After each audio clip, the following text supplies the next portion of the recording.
tere! Siin videojuhendis räägime, kuidas installida Windows 11 operatsioonisüsteemi seadmetele, mis ei toeta Windows 11 ametlikku seadistust. Selleks peab meil olema tehtud koopiad andmetest, mida seadmest võib vaja minna peale uuendust. Uuendus eemaldab kõik andmed seadmelt. Lisaks läheb meil vaja USB-pulka, mis on vähemalt 8 GB suurune. Selle peal olevad andmed kustutatakse, seega tasub ka need varundada. Veel läheb vaja ka seadet, kust kohast jälgida juhendit uuenduse käigus, näiteks enda nutitelefon.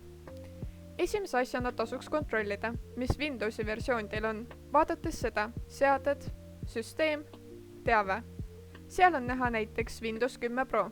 Jätke meelde, kas teil on Pro, Home või midagi muud sellist.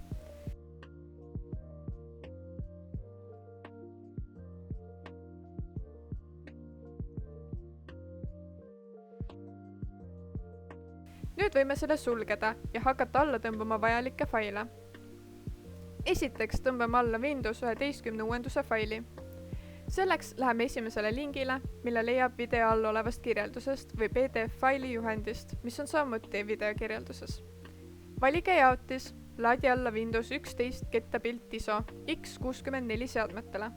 Seejärel klõpsake rippmenüül. Vali alla laadimine ning valige sealt Windows 11. Seejärel valime keeleks sama versiooni, mida kasutasime varem. Minu puhul on arvuti seadistatud eesti keelde. Vajutame 64-bit download ja ootame, kuni ISO fail alla läheb. See võib võtta aega, sõltuvalt interneti kiirusest.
Kui uuenduse fail on alla laetud, liigume järgmise lingi juurde, mis on video all kirjelduses, ja tõmbame alla programmi nimega Rufus.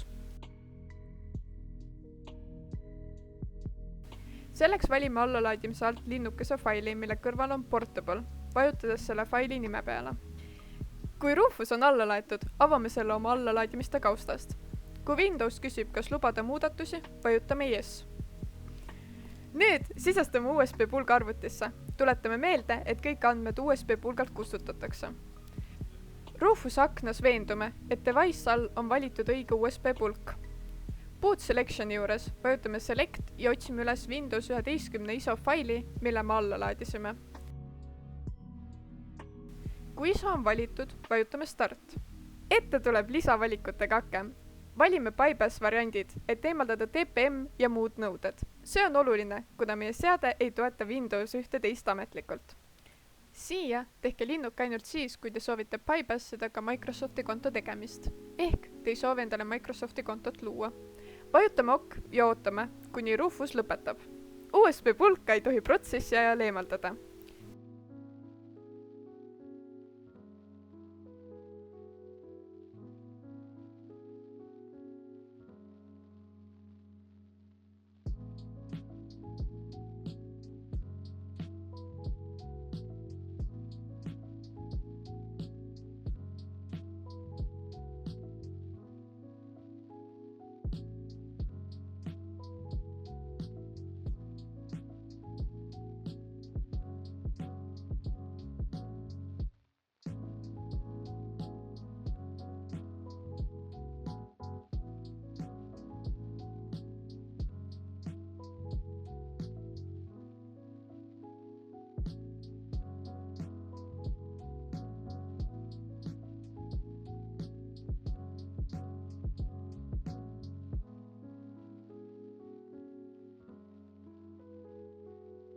Kui protsess on valmis, sulgeme Rufuse. Seejärel avame startmenüü. Vajutame Power nuppu, hoiame Shift klahvi all ja vajutame Restart.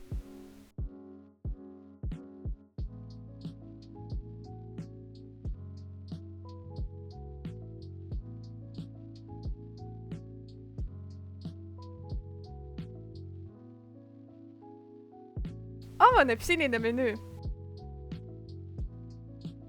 Seal valime Choose an option, seejärel Use a device ja oma USB pulga. See võib olla keeruline tuvastada, aga kui valite vale, sellest ei juhtu midagi. Peale selle, et peate uuesti tegema eelmist restart-punkti, et saada valik ekraani ette tagasi.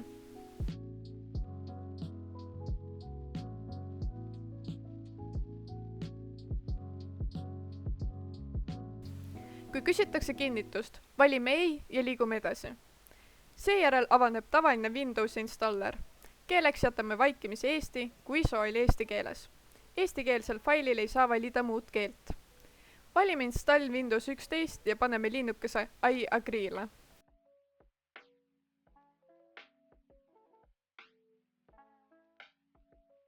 Kui nüüd peaks küsima tootevõtit edasisaamiseks, vali mul pole tootevõtit.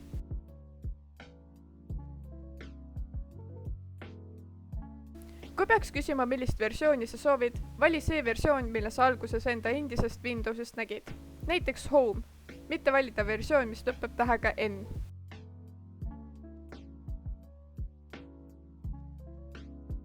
Nõustume tingimustega.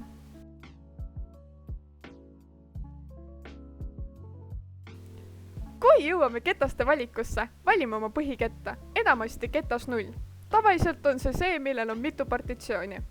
Kustutame kõik sektsioonid sellel kettal, selleks peab valima sektsiooni ja vajutama Delete Partition.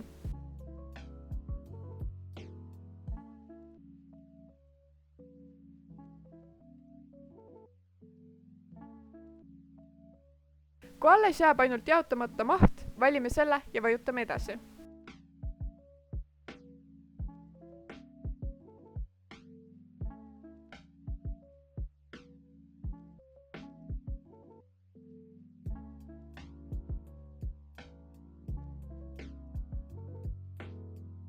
Vali Install.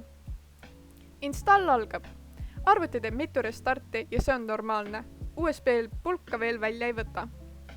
Kui algne Windows installeerimisaken peaks uuesti ilmuma, eemaldage palun USB pulk ning taaskäivitage arvuti, kasutades arvutil olevat füüsilist toite nuppu. Kui installi ajal pilt korraks muutub või vilgub, see tähendab, et drivereid paigaldatakse.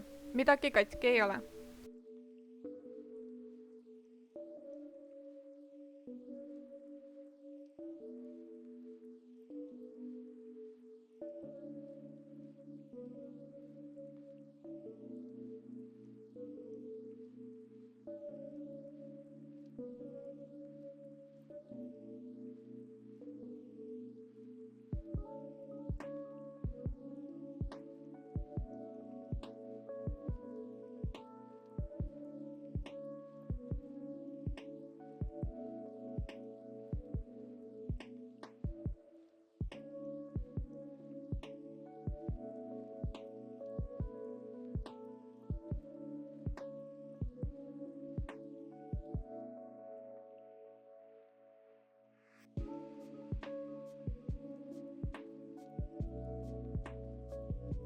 Kui on sülearvuti, saab ühendada Wi-Fi võrku. Kui lauaarvuti, siis ühendame kaabliga. Kui seadistamine jõuab edasi, valime isiklikuks kasutamiseks ja liigume edasi.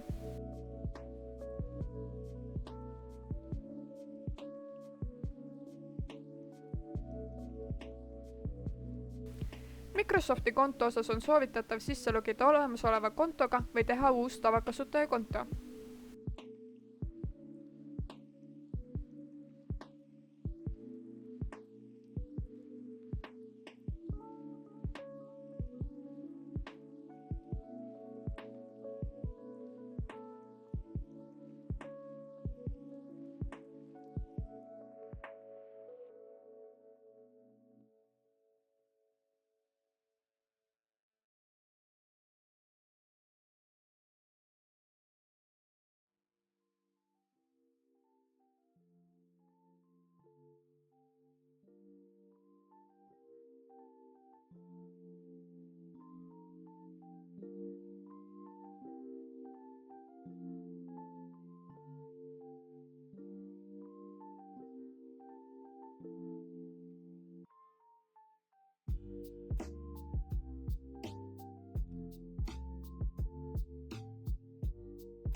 PIN-koodi tasub luua.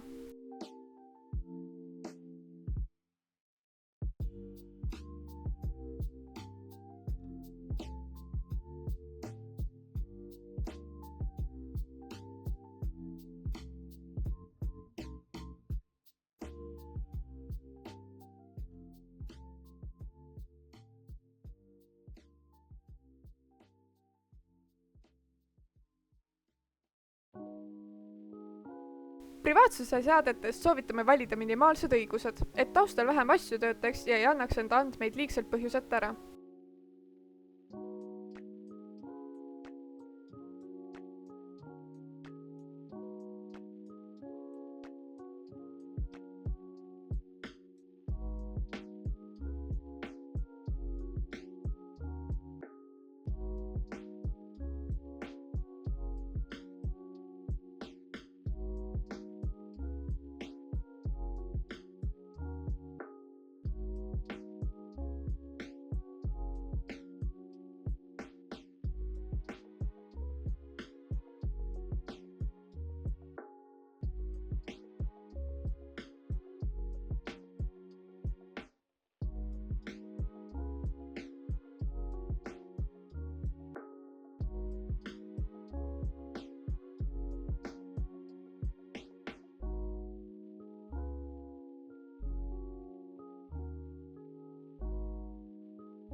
Kui pakutakse Microsoft 365 või muid lisateenuseid, need tasub vahele jätta, see on reklaam.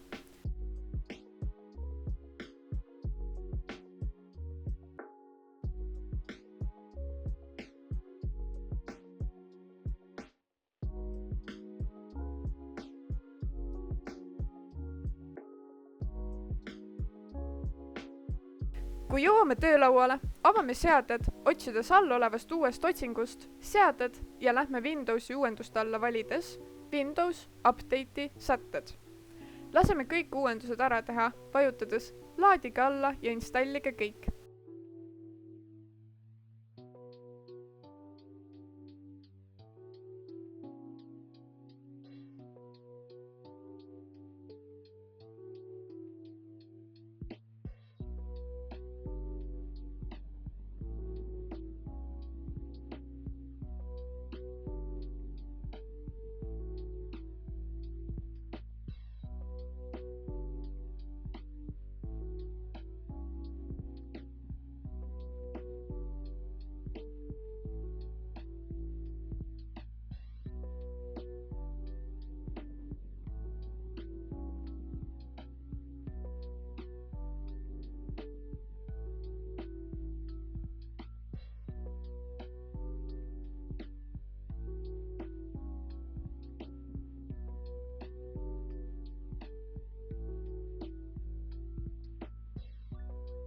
Kui kõik uuendused ütlevad kas lõpule viidud või taaskäivitamise ootel ja teeme restardi.